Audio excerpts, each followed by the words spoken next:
I was just hugging him around his neck, and then he took his foot and just placed it on the back of my leg and just kept it there. It was the cutest thing ever.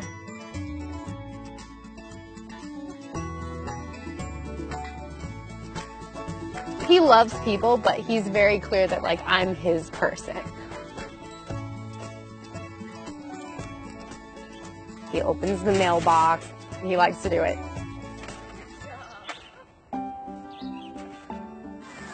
Down she goes.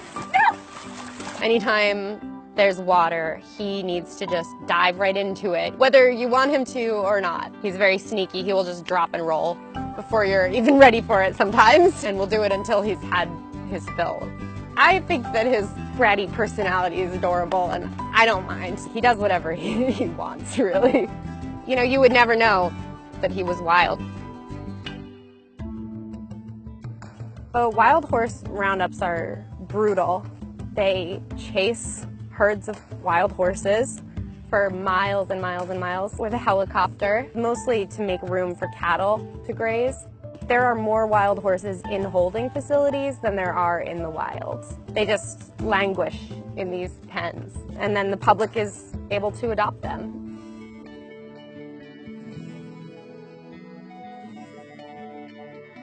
We have 80 rescued horses, including Amato.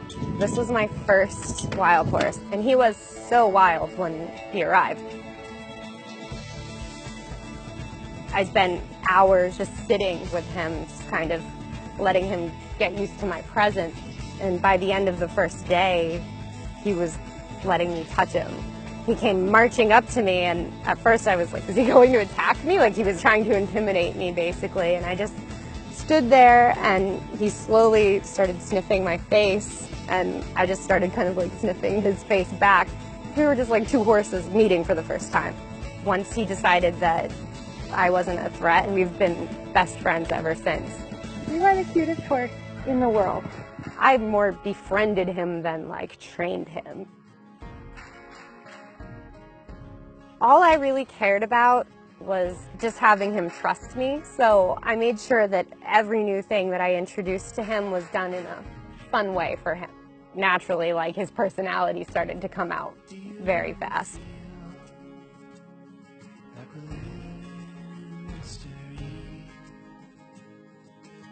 He's very confident. He'll walk up to a horse 4 times his size and try to boss them around. Oh, you bite your nose. I'm definitely much more shy and self-conscious as opposed to my very outgoing, kind of obnoxious horse.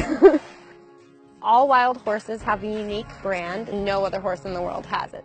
I ended up getting his brand actually tattooed on me just because the whole experience was so life-changing for me, and I think of all the thousands of other horses out there that are just like him who are not going to have this wonderful life. Like, he's very happy, but he's one of the lucky ones, and he shouldn't be the minority. All of them should be safe